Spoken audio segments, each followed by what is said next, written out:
All right, are we ready? Are you dry? The number's a little low today, but maybe that's because of the rain. Let's see, new employees to introduce. Any new employees to introduce? Anybody job change within the city? Anybody leaving the city? Bob, what? Oh, I've got every other, yeah.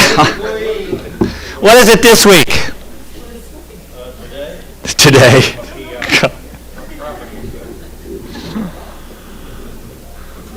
And anybody leaving the city for another opportunity here?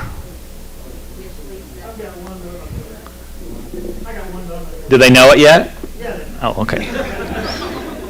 Lisa! Don't have to sound so relieved. I mean, that's a... Where are you going to go? What are you going to do?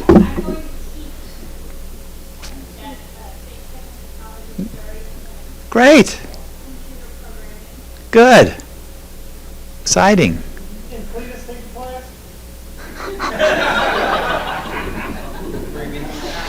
Okay, before we get going.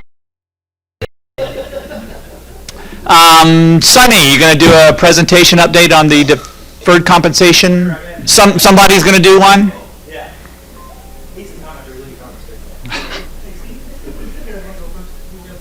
Oh, sorry. You got to get up fast. I'm telling you, Fire's fired. Yeah, that's right. Fire was going to do something quick. Sorry. Yep. So we thought we'd take a moment to show you some of the many different roles and responsibilities of the Jeff City Fire Department.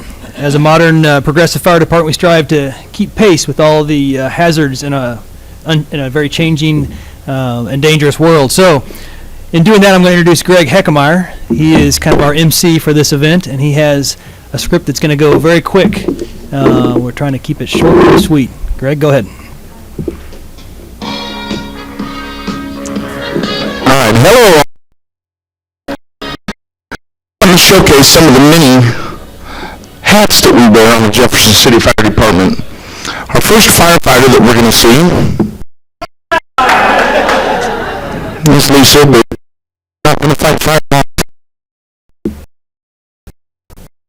Q. They're still in the other room. They're not paying real close attention, but they should be there shortly. You guys are killing my timeline. They told me I had 6 minutes. It's eating into my time. Ready, Chris? There he comes. So our first firefighter that he's always going to be wearing structural firefighting gear. This is what you might refer to as our traditional fire department bunker gear. It's around 25 so it is designed to withstand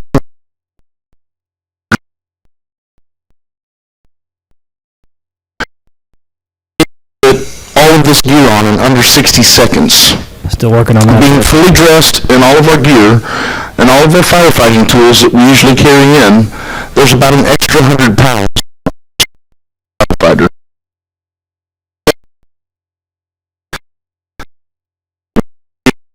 Larger air supply than we've had in the past. It gives a small buffer in case we get in trouble. The cost for each pack is around with some of the latest technology that the fire service has. He's also carrying a 4th generation thermal imaging camera, which allows us to see victims or hot spots in completely blacked out or completely environments. It's an important piece of technology. It costs around $7,000. Searching for our next firefighter that we're going to see, he's wearing some wildland gear. Costs way less, and it provides flash from flames that you'd find in a wildfire, but not the thermal protection that you'd find in the extreme. We use this gear to bridge the gap between wildland and urban interface. As a firefighter brings you yet on another helmet, we'll demonstrate that we can also use this gear for some of our technical rescues that we do, such as trench rescues, high-angle rescues, confined spaces, or industrial rescues. All right. Up next, we've got everyone on the Jefferson City Department is trained to a level at least operations level of hazardous materials. Many of them are MAT technicians and will directly mitigate for hazardous scenes. These suits enable us to deal with hazardous environments such as chemical spills, biological hazards, Ebola, or anthrax, and they cost around $1,000. Are encountered, we're able to set up a decontamination area to limit the exposure of the hazards or to exposure to individuals. We have specialized equipment and aid, such as our 4-gas monitor that he's wearing, or that he has in his hand. These cost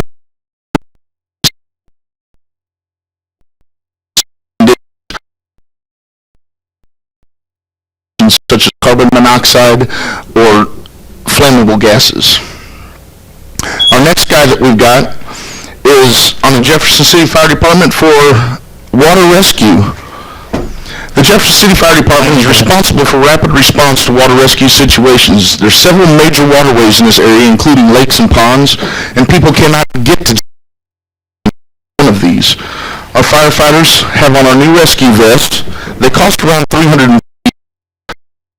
They're able to have him be able to save a victim and himself if the victim is not wearing a life jacket itself. It has the extra float. He also has a helmet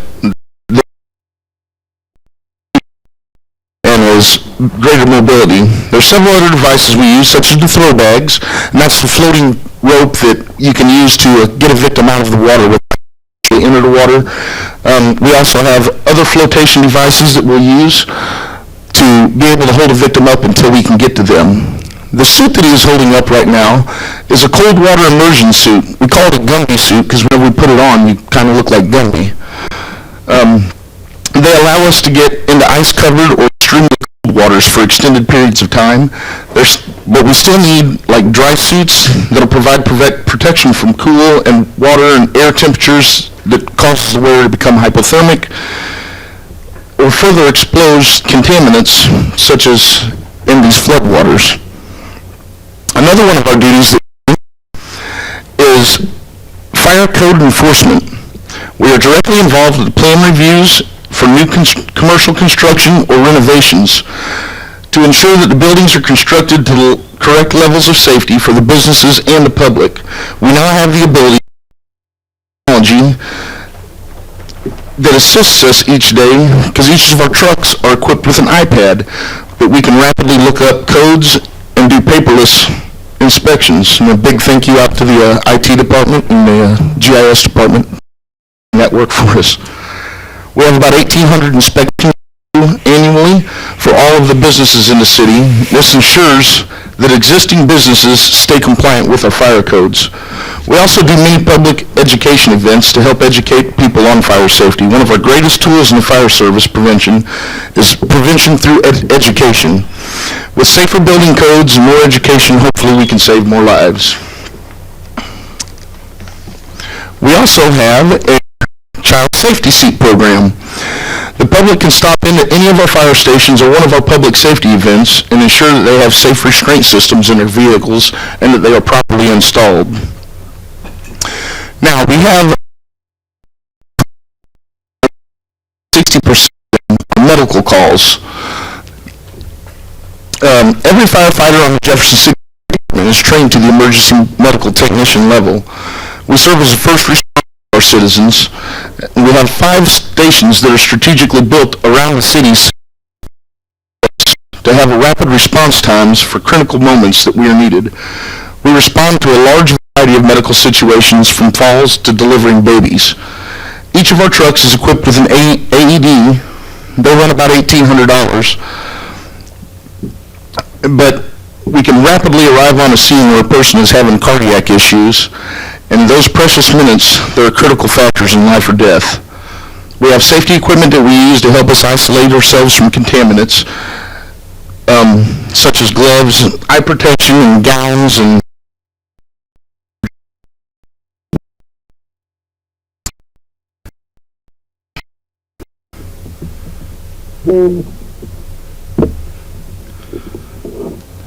some of our firefighters not only are EMTs, is a play. Well, that one didn't work real good. So the next firefighter are SWAT medics. In addition to providing first responder service for SWAT medics, whose first priority is treating the SWAT officers. They respond and are in the zone for a SWAT call-out. They are trying not holistic team care, including strains and sprains, and watching for illness. They are capable of providing care to multiple victims or for a lone responder with the protection from their SWAT team. They train and provide care during SWAT trainings frequently. Their medical skills are requested for citizens and others that are involved in the SWAT activities. From head to toe, his ensemble, including his Kevlar helmet, secure radio communications, bulletproof vests, costs over $1,500. And that does not include his medical carry-out bag, which is around another $500 that he has. We thank everyone here for allowing us to show you a glimpse of the many tasks and gear that we use as your Jefferson City Fire Department.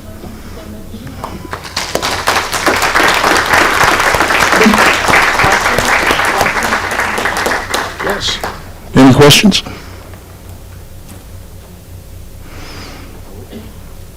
All right, I guess that means I talked long enough. Thank you. I appreciate that. Good work.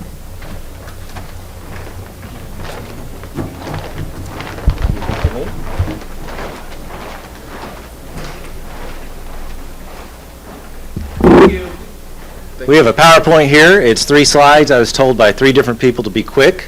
So as you know, or some of you may not know, we have a deferred compensation program, the 457 program. We have 2 providers, and about 6 months ago, I need to get closer to the microphone. Thank you very much, Greg. About 6 months ago, Steve asked several employees to see if we could get together and become a deferred compensation team to look at our plans and see if there's a way to make them better. There were sort of 3 goals. One is we wanted to know if there was a way that we needed a third party, a financial advisor, to help us with what plans we had, either the existing ones or see if we wanted to get new plans. Another goal was to get more education out there to the employees. Apparently we found out not a lot of employees are participating. It's not as high as a lot of other cities and communities. And our third goal was to look at our fees being charged as part of the plan. You don't really see the fees, but they charge the fees, and that's how they get paid. So, what we recommended, we looked at the two providers, ICMA, which is more or less a nonprofit association. Again, don't hold it, be close, hold it. Okay. So we looked at two plans, ICMA and Nationwide are our providers. ICMA is a more or less an association, a nonprofit. We really couldn't get them to talk about lowering their fees. They charge the same fees to all the members. They have 9,000 plans throughout the U.S. and millions of participants. Nationwide, we were able to talk to them, and they have proposed an option, actually 3 options. One of them actually just reduces the fees a little bit, but keeps everything the same. We think that we should stay with that for a while and focus on education, but there's probably going to be a look at what we can do better in the future with reducing the fees and offering more options to the employees. One thing we also thought, we don't really need the third party for financial advice. The two companies were very adamant about being able to participate with the employees, more education opportunities, and I'll talk about that here in a minute. Both of the providers, I think both, Pat, they both offer Roth IRA. So right now, if you want to get a Roth IRA 457, and there's benefits of that versus just your Roth IRA through your bank. They can set that up. They can take a check. You do an automatic payment. And I think the idea is Gail's going to look into setting it up possibly if there's enough need and desire where it can be a payroll deduction. But she's going to look into that, and we're going to look into that too. Now, we also think that all the employees, and we're going to try and encourage you more and more, and we'll get Pat he's a good encourager there, but to learn more about what your benefits are going to be when you retire through loggers, if you're using a deferred compensation program, or if you have something else, some other vehicles through your banks or credit unions, or even your spouse's pension, and Social Security too. There's ways to find out what your benefits are going to be when you retire, and we think everybody should be aware of what they are so they can adjust their participation in the deferred compensation plan accordingly. Now with education, go ahead and hit the next slide, please. As I said, both of the providers, ICMA and Nationwide, were very, very positive about participating in more education opportunities. So I believe Pat was a ringleader on trying to coordinate a schedule where they can come and visit several different in the city at their locations, so that the folks can make it from the fire stations to one location, or the other location stay within the run areas. Hit people in the morning before they go out in the field and go to different places. So this is sort of a tentative schedule. You'll probably get an email on where and when exactly, but we're looking at having both the providers come in July and be able to spend much more time giving a little presentation about what the program is, what they offer, and answer any questions. July 14th. Well, as I said, we're going to send out an email that's correct, but this is just to give you an idea that instead of being here from 1 to 3 on a day, they're actually going to come the day before and spend virtually the whole day with us. They're very willing to work with us on helping educate the employees. Is there anything else you want me to hit in terms of High Point? We have yes. rural education things right there. Wade, our Nationwide sent me something on the 457 Roth IRA thing. That is just a flyer. Wade or ICMA sent me 2 videos on it. I can, if you want to email it me, I can email them to you. You're more than welcome to take either one. I do encourage you, if you're not in any of it, look at both companies before you decide which one you want. Just don't go with one. Look at both of them. They offer same thing, but sometimes they offer something different. So that's all I got. And if you are interested in doing it and you start out cautiously with one company or the other, their websites, once you get involved, are very detailed and very good at being able to help you estimate how much your retirement's going to be. You can put in your Social Security benefit, your pension benefit, all sorts of things, and they'll tell you that, I'm going to have $1,800 a month to retire on, and that I need to be more active and proactive in saving money for retirement. Yes, Roxanne.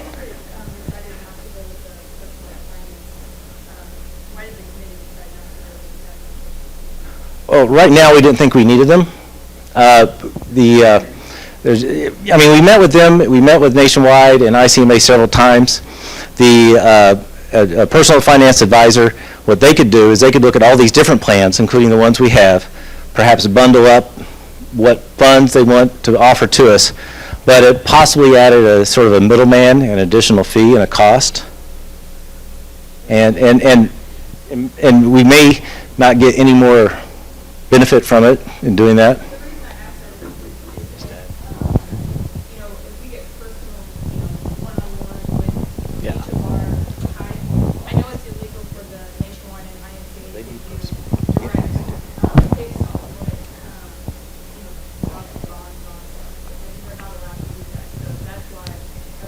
Yeah. Nationwide and ICMA both still will give personal, to the degree that they can, recommendations. Employees can still go to any other third-party group and do that as well. And then there's also one option through Nationwide that you can still get that, and they do either manage it for you or get very personal on. So that's an option that we'll be able to explain. ICMA does too.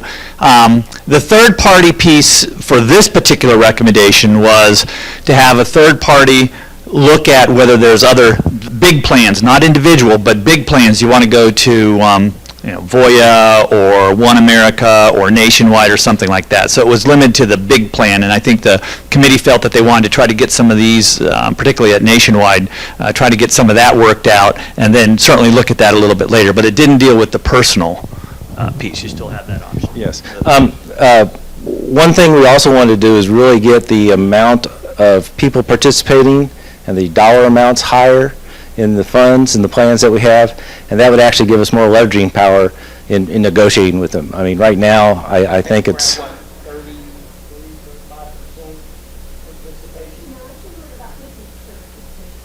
50% participation, and I believe total of $16 million in the plans. Wasn't it 4 and 12 or something like 15? And 50% is actually really good for an organization. Yeah. We're at about 50% participation among the workforce for full-time employees, which actually is very good for a voluntary plan. It would be considered low if the city matched contributions, but with no matching from the city, 50% is actually a pretty high percentage. So we really like that. One of the things, though, that just to kind of further explain the education piece of it is we have about 30%, that's where I think your 33% came from, is actually in fixed income account, which is a guaranteed 3.5% return, which a lot of people look at that pretty favorably. But if you look at mutual funds and things over the course of a long period of time, that's extremely conservative. So in talking with really the financial advisors that we talk to and talking to ICMA representatives and Nationwide, that's a pretty high percentage of investments to be in that category. So that's one thing that for those of you who are in those fixed accounts, if you have funds in the fixed account, you probably want to take a look at that. Maybe talk to a financial advisor about it, talk to Nationwide or ICMA representative about it, and definitely when we have some educational things about that, you may really want to kind of zone in on that. So.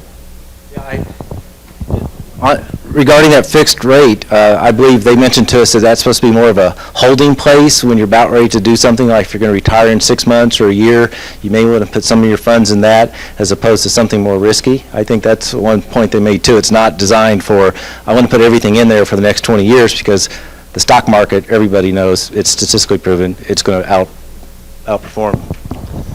And on the financial advisor, just about every bank has one. Central Bank has them. I mean, just about every bank has a financial advisor. You can go to your bank.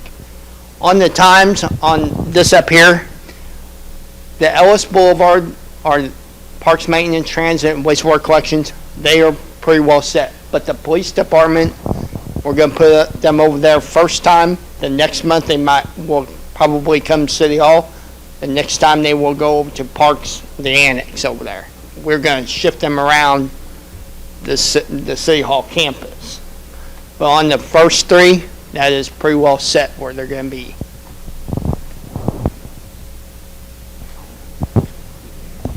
Well, I'll just say a quick thanks to everybody who's on the committee. They've put a lot of time, energy, and effort and education themselves on trying to understand deferred compensation and how it works and our different companies that we work with and stuff like that. So thank you guys and everybody else that serves on that committee. So. Thanks.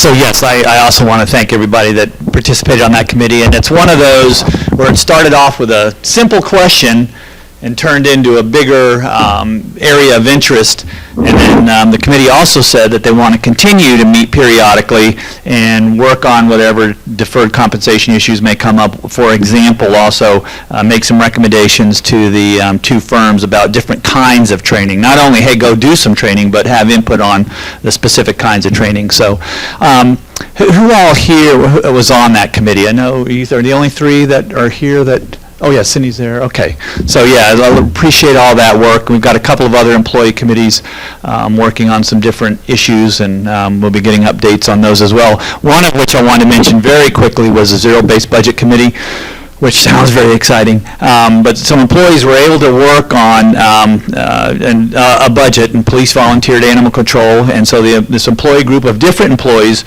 and I've explained this before, but worked on this particular animal control budget and was able to identify 16,000-ish, somewhere around there, dollars in budget. I'll call it readjustments, because in some places, some of the budget line items increased, some of them got reallocated in different places.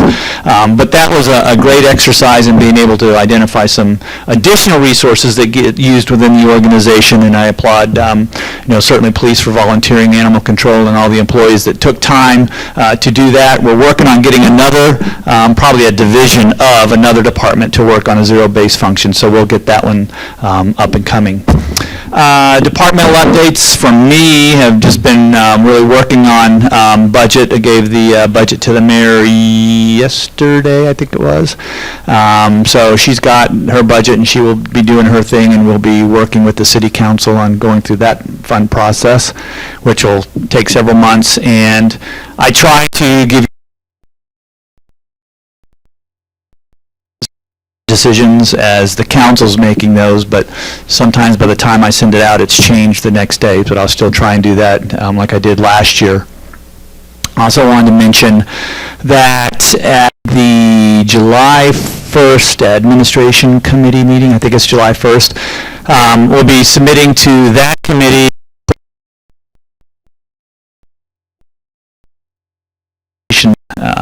I call it a review and analysis, review our plan and look at how we go about paying employees and how we compete in the market and compensation, which includes some of the pension stuff and health insurance and all of those kinds of things. So we'll be making that recommendation to the city council. Like I said, I think that admin meeting is July 1st, and going through a process, and we have to have a committee meeting and then council meeting and some discussion. So no guarantees or predictions on where that all leads, but at least getting that process started. And that will take, I anticipate, several months. We got to go out. If council says yes, then do the RFP and do a selection process. I'll have employees involved in the RFP, request for proposal development, and selection of a consultant to help out if it does get approved. So that'll take some time, and then obviously doing the study and going through the analysis and all of that will take some time. So I don't think that will be, I know it won't be, if it gets approved, it won't be ready for next budget year, but we'll be getting that information so we can start planning for the following budget year. But at least we'll, if council approves it, be able to start getting information. And then been working on finalizing out some of the legislative process things that we've done with the legislature ending their session. So who's next? Gail, you want to go? Okay.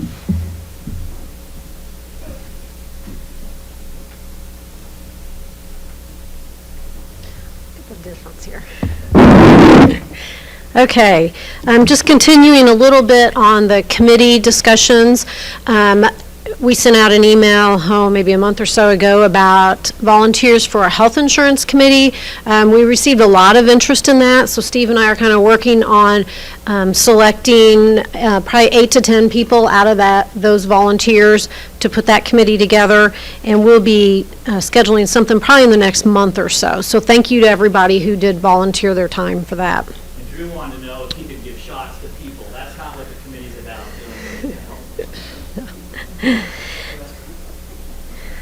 Okay, on wellness, just a reminder that our winter, spring wellness program points, obtaining points, it ended the end of May. And so for any of you who maybe didn't get the points that you needed to continue your premium incentive on your health insurance, you will see that change on your July 10th paycheck, okay? If you have any questions on it, just give us a call. And then we do have a new wellness program starting July 1st. It'll be similar to last year's Reach the Beach Challenge, but this year our topic's going to be World Cup. So who's been watching the World Cup? Anybody? World Cup soccer? There are some people, all right. Anyways, that's exciting. So we'll get that information, and it'll probably be going out sometime next week. So, and again, that program starts July 1 and runs through early to mid-October. So, and then I just wanted to mention urgent care.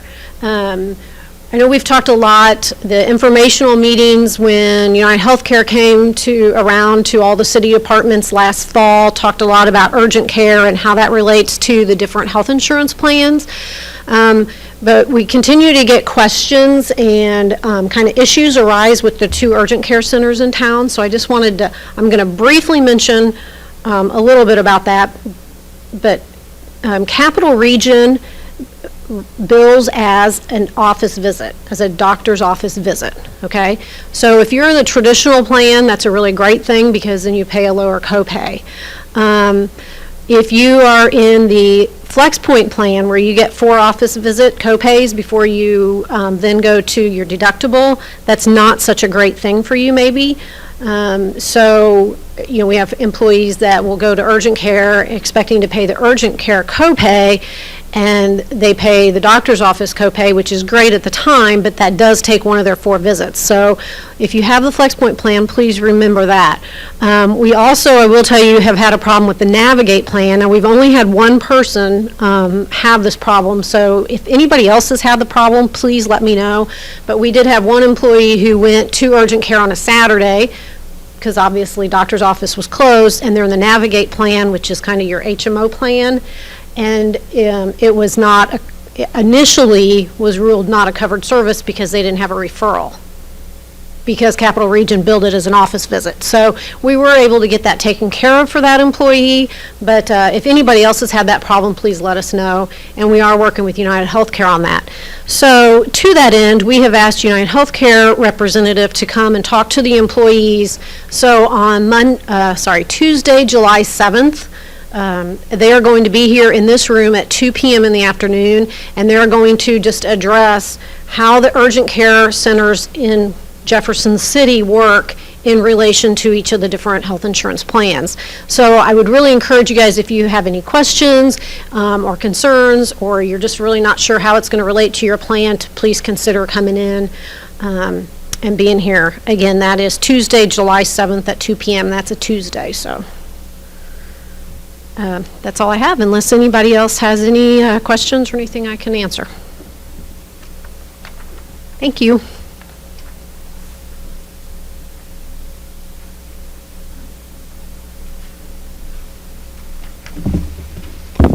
Totally not just leftover bread from lunch.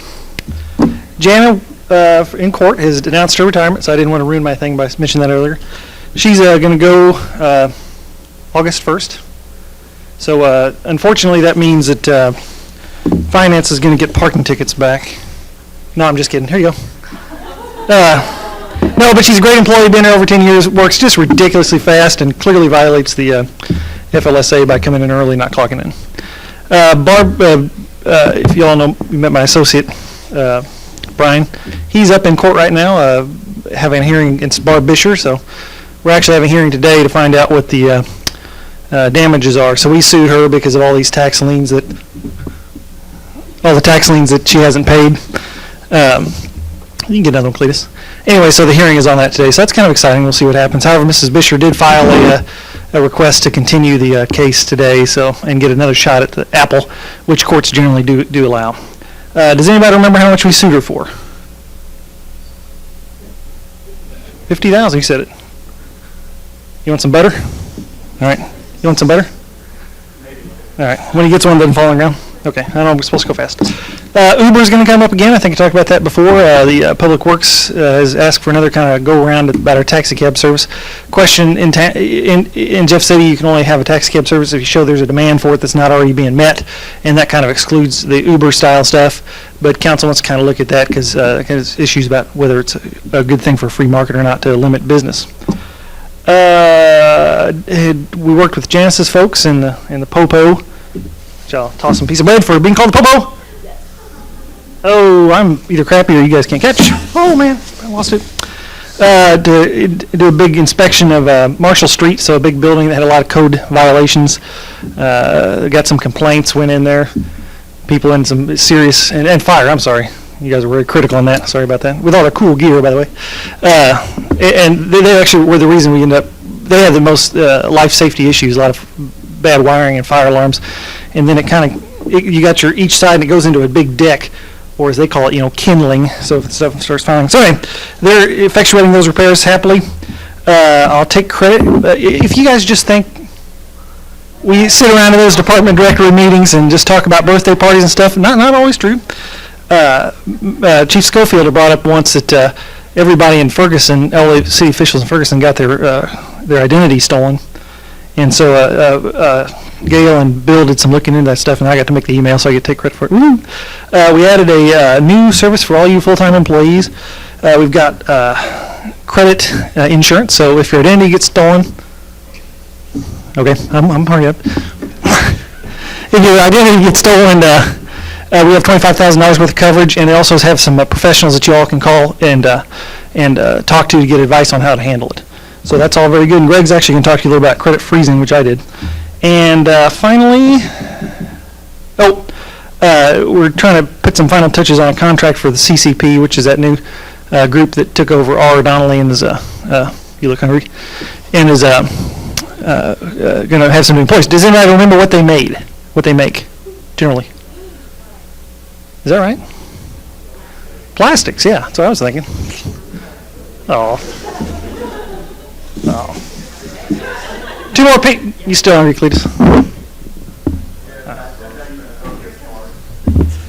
Look at that boy! No, that's all I got. Okay, thank you all, unless you have any questions. Thanks. By the way, was this from when you went out to Madison to look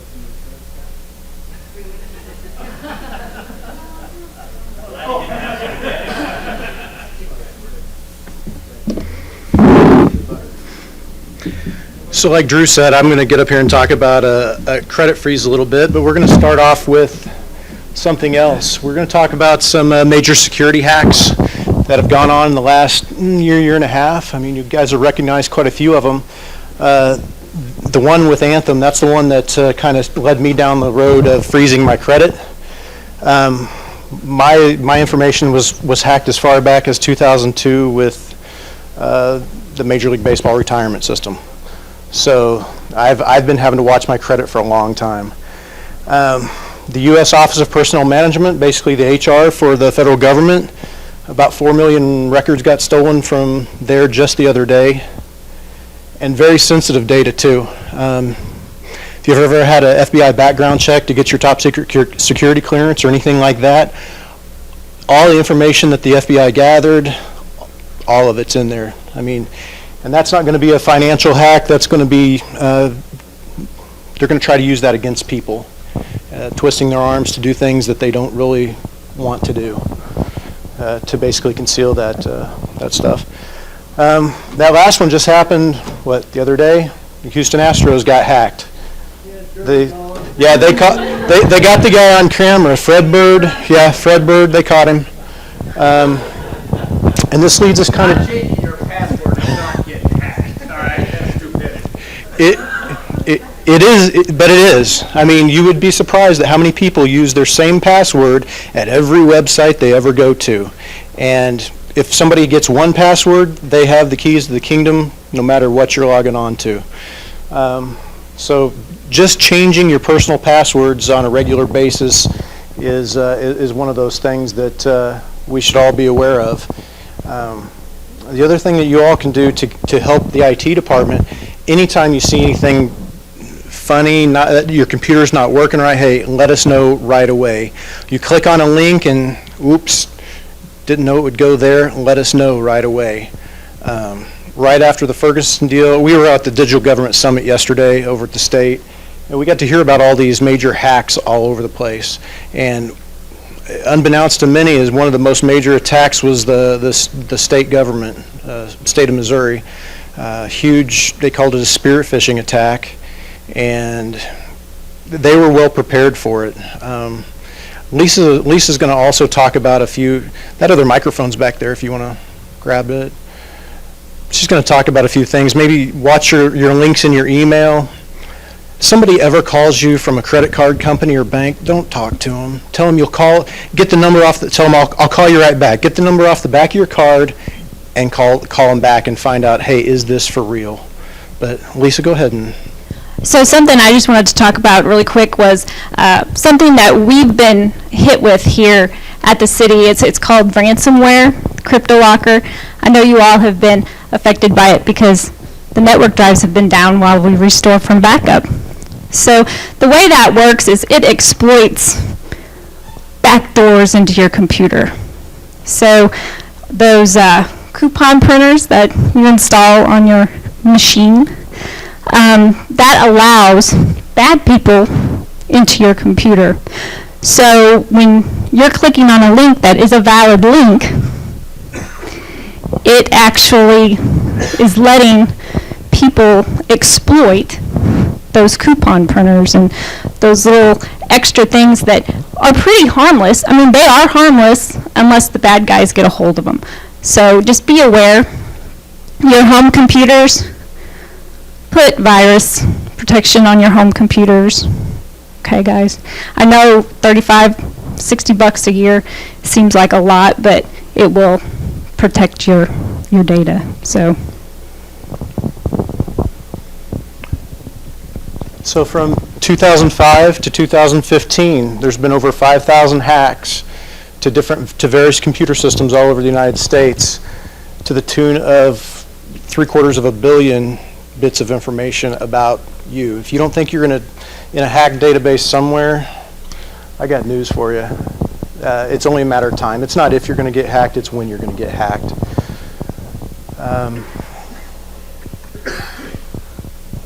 The 25 most popular passwords. Anybody ever use these at home? Apparently quite a few people do. Again, that's why we have a password rotation. I think it's set up every 90 days. And I know you think it's a pain, but don't forget all your financial information, everything from all your bank accounts sit here at the city. That's how we pay you. We don't want these guys in our system probing, checking out what we're doing. The state said yesterday that it's less than a second from the time they put a new server on their network to the time, or that's visible from the outside world, to the time it starts getting probed. 1 second, and the bad guys are trying to break into their servers. So we're trying to be as thorough as we can, and we just need everybody's help to help us do our jobs. So there's a few types of different identity thefts: financial, governmental, criminal, and medical. From what I've been reading, medical, about 67% of all identity theft lately has come from medical records. Those are very insecure at those doctors' offices. The one bit of advice that I've heard is never put your Social Security down on any forms with a doctor's office. They'll tell you you have to. That's so that if you don't pay your bill, they can come call a collection agency and have you know, have them go to town on you. But it's not one of those things that are required by the federal government. To that, credit freeze and thaw. Like I said, after that Anthem hack, I decided that I would go ahead and get my credit frozen. I did it for myself and my wife. Missouri is not a state that you can freeze the credit for your children yet. So that's, I think that'll probably be coming in the future. Drew talked about credit monitoring, but really, you know, your grandma's advice about a pound of preventions, or an ounce of prevention's worth a pound of cure, you know, here's the ounce of prevention. after the fact, that's when credit monitoring, you've already been hacked. They've already used your credit card to open up accounts. They've already, sent in IRS forms to get money back from the feds. So really, it's just one of the most effective tools against economic ID theft that's available to you.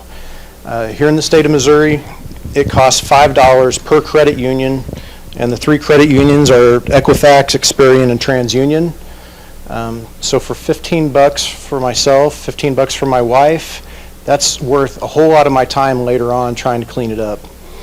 Now, freezing your credit files has no impact whatsoever on your existing lines of credit. So whatever credit cards you have now, it's not going to affect you being able to use them. What it does is it affects the criminals who have all your personal data that it would take to open up a new account. It keeps them from being able to do that because they can't go back to one of the credit unions and say, hey, I need a credit check to open this. Is it okay? No, it's frozen, and it doesn't go any further from there. There is a cost to thaw your credit. So if you're one of the people that you're looking for a new house or a new car, right away, I'd say wait until after all that's over and then go ahead and freeze your credit, or else you're going to have to thaw it. And I think those freeze and thaws are, again, somewhere in the range of $5. I haven't done it yet, and so I might have some more information. It's $0 to thaw it.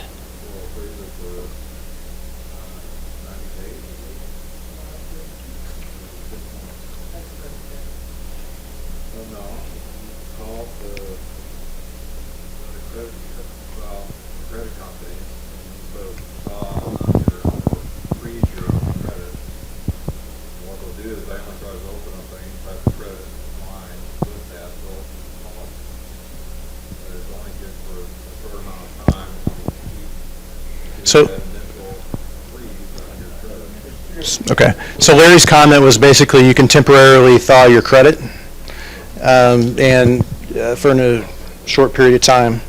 That's really all I have. Yep, that is all I have. So, just want to say it's been nice to work with Lisa. I've worked with her for 13 years. I'm going to be really sad to see her go. So she will be missed from the IT staff, and she said she'll come by and take us to lunch all the time. So. Who's next? Bill Lockwood.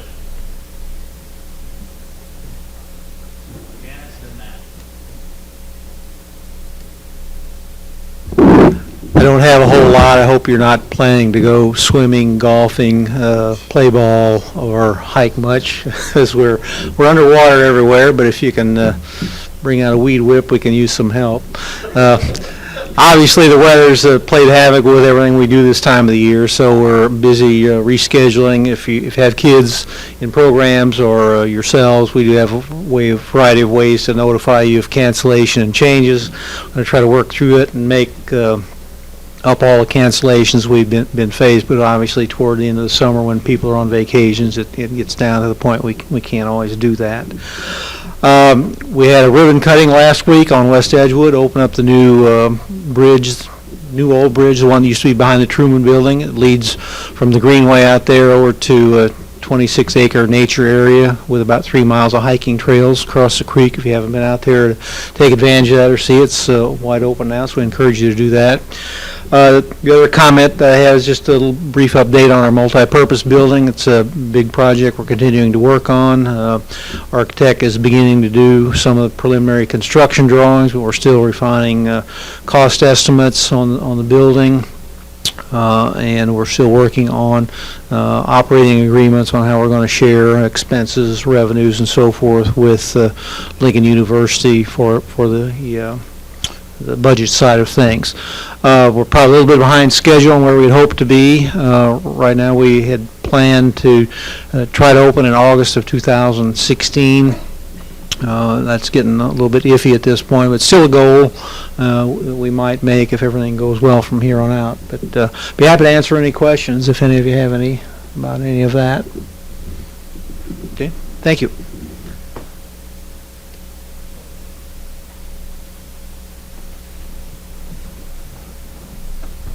I want to encourage you to, if you have a weed whip, offer to help your neighbor. If they didn't get out there between the cloudbursts, they are needing help with their grass too. I'm Janice McMillan, Director of Planning and Protective Services. For those of you who are interested in the solid waste RFP, we had a pre-proposal conference on June 11th that was well attended. The proposals are due July 17th, so we're looking forward to getting those back.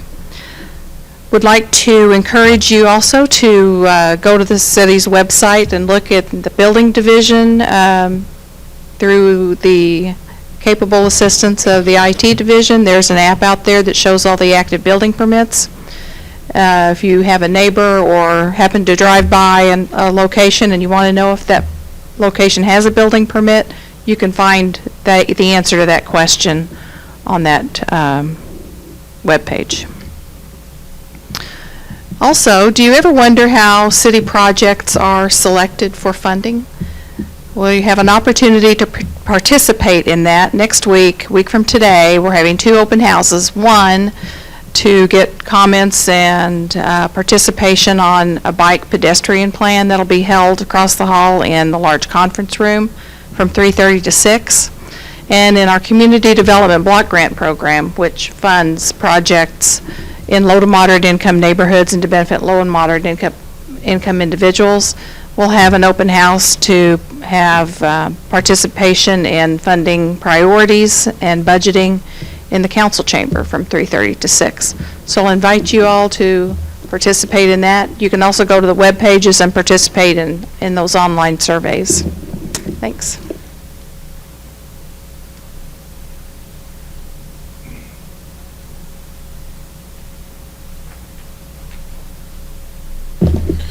My update is also quick from Public Works, but basically, again, the hot topic of the day is flooding.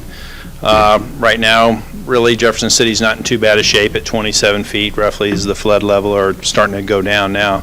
But basically, that just exacerbates flash flooding potential. So if it were to happen to rain real hard, then, you know, some of the local creeks could jump up, and if you're parked near those areas or have things near there, then, you know, they could be affected. But that's really, we're pretty lucky in regard, you know, even though we're a river town, that really until we get to that 29, 30 foot level of flooding from the river, that's really a problematic area for us. I think Britt and I were talking this morning, the Morrow River Basin is a different basin, a little bit different. It eventually hits the Missouri, but where it comes from, they are still having a lot of rain, and so that affects like Green Meadows Drive, and they have one entrance into several houses in that area, and it has flooded over the road before, and those people couldn't get in or out. So that is something that we're watching. But basically the street department's kind of and parking and various other divisions have kind of set out signs, things of that nature, watching low areas, or if it happened to rain, our street crews would just probably go ahead and mobilize in the middle of the night and go out and go ahead and flip the signs over and put up barricades, things like that. So we preloaded all the trucks in anticipation of something like that.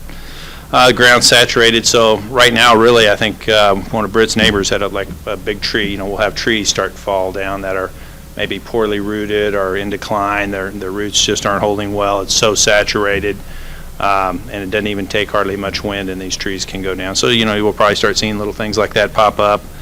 We had a wall fall down in our Lot 26 parking lot. Buck showed us a picture earlier today, and so we're going to have to fill back against that because that's very near the street and kind of a big drop-off. So the water does affect things besides flooding. We have sinkholes in pipes. You know, that exacerbates that issue. I think we've got 2 or 3 popped up in the last couple of days. And then even, I think, over at the wastewater plant, we've had some additional odors just because of the water in the sewers and things. So beyond that, obviously, the water slowed the construction progress down. We don't have a lot going on, actually, this summer from a construction standpoint. But Stadium Monroe, everybody knows about it. We've got to get that done before school, so but that has kind of slowed that area down, obviously. We have a couple stormwater projects at Satinwood and Stadium and Don Ray Drive. Those will be obviously slow if they're building stormwater structures in the low areas. And then our airport project, big project over at the airport, that's slowed down quite a bit as well. And so that's kind of the update of what we have going on, dealing with water.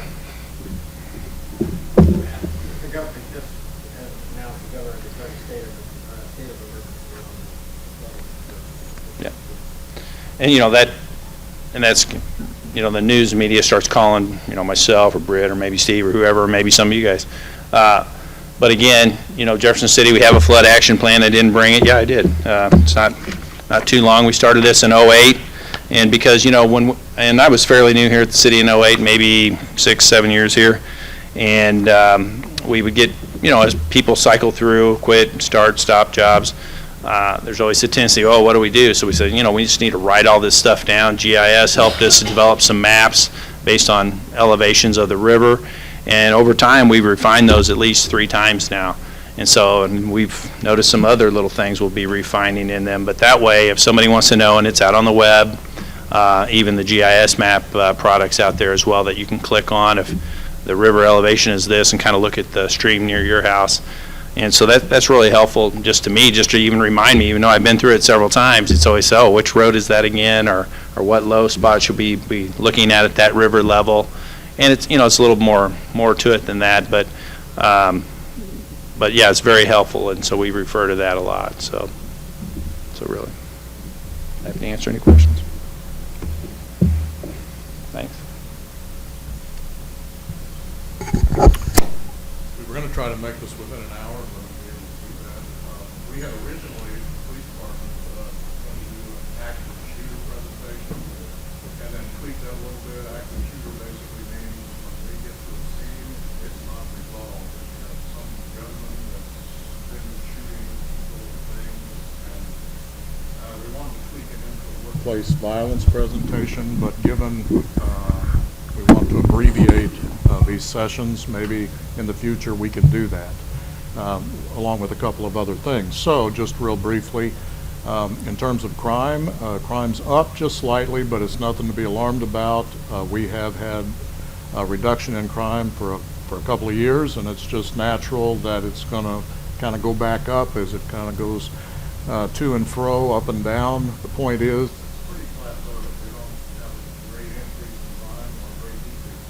It's been oddly consistent for many, many years. There's an explanation for that. That's the way we are here in this city. We've had a lot of SWAT activity, and that's basically drug enforcement. You see a bunch of these guys kind of do a presentation of SWAT. They're dressed just like television. And from Lee, you see those guys. You don't know what's going to happen. We've done a lot of narcotics arrests lately, and these SWAT things. They have saved a lot of people, and all suspects and residents. So that's good in some cases. We are in the midst of a 911 upgrade. Why is that related to everybody? Well, fortunately, we've done so we are now, we've done a lot of work. We'll be behind me, we've done a lot of work. Maybe done a lot of work. We're close to 15, and we're about to undertake a telephone upgrade. 2 more components to that.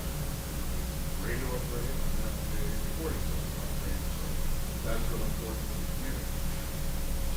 Finally, in law enforcement, we were pretty apprehensive about what the legislative session was going to do until this session, what was going to come out of it. There were dozens and dozens of topics under consideration, subjects that were being deliberated, and in the end, good or bad, most of it good, they didn't do anything. Very little was achieved by this session post-August 9th. No body cameras, no mandate, big issue of privacy, because when you have cameras on, you go in your home, they have privacy. So nobody's been able to resolve that from a legal perspective, and so they didn't do anything. And I won't bore you with all the other things that are important to us, but basically, if you were not living in St. Louis or administering and managing this report,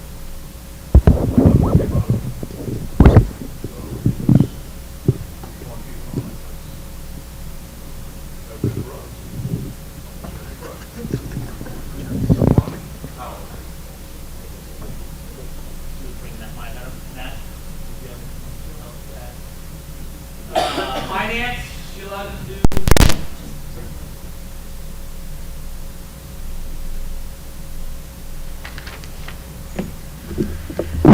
I just have two things for finance. The first thing is that we want to point out that we, as Steve said, have completed the budget process as far as the staff portion and the city administrator portion. The city administrator gave the mayor the budget this week, and she has until July 13th to complete whatever work she's going to do to prepare her budget and return it to finance. Right now, I believe that the tentative date when she will present her budget to the Budget Committee is July 27th, and after that, we're scheduled to have 2 weekly Budget Committee meetings, and we will have those on the calendar so that if you choose to attend, you can do that as well. The second thing is that the City of Jefferson recently received the Government Finance Officers Association Distinguished Budget Award for the fiscal year 2015 budget.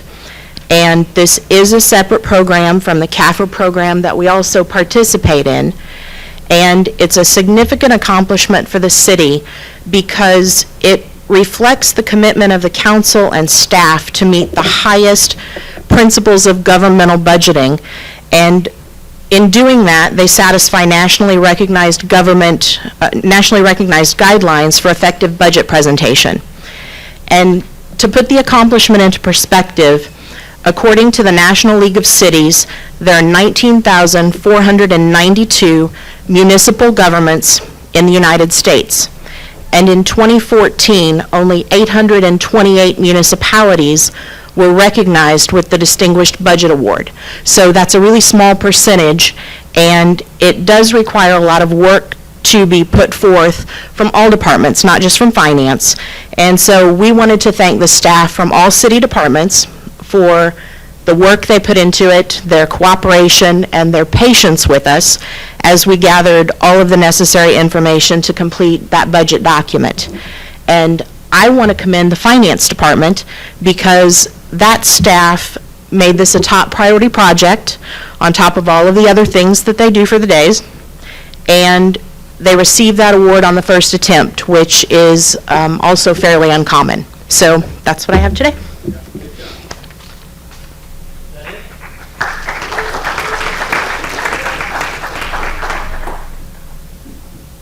On the deferred comp, with the 2 gentlemen coming, we will have a sign-up sheet at the Did you get it? probably be one at here at City Hall, Hyde Park, Parks and Rec. At Parks and Rec and at Transit. That way they know how many people they will have to see.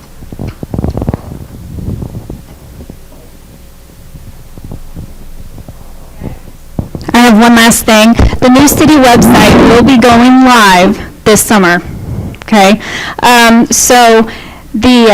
I wanted to remind all the content editors, July 13th, we would like the pages to be completed so we can start review.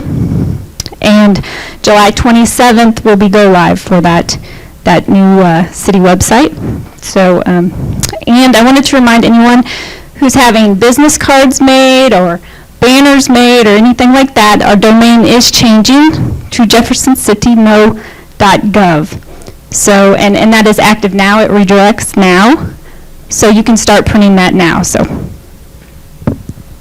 Okay, great. And I also wanted to say thanks to finance and everybody else, all the other departments on that GFOA award. That's a big deal. It's a big deal.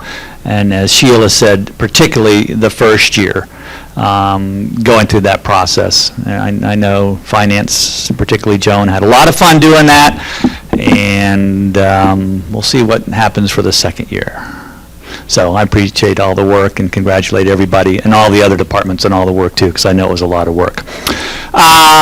Questions, comments, thoughts, suggestions, concerns, things to fix, things to break, things to make, things to take. Nothing. Okay.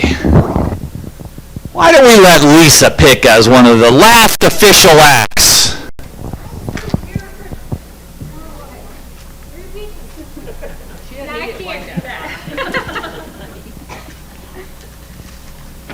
What if I pick my own? Then you get to stay for another month. Scott Spencer. He laughed. One more? Yes, we'll do it. Ellen Stegman. Oh, good luck getting the day off. Why don't we do one more since we're not sure about it. Trisha's like, me. Since Lisa's last name. Ann Strotman. Oh, wait a minute. Wait a minute. Yeah, okay. All right, thank you.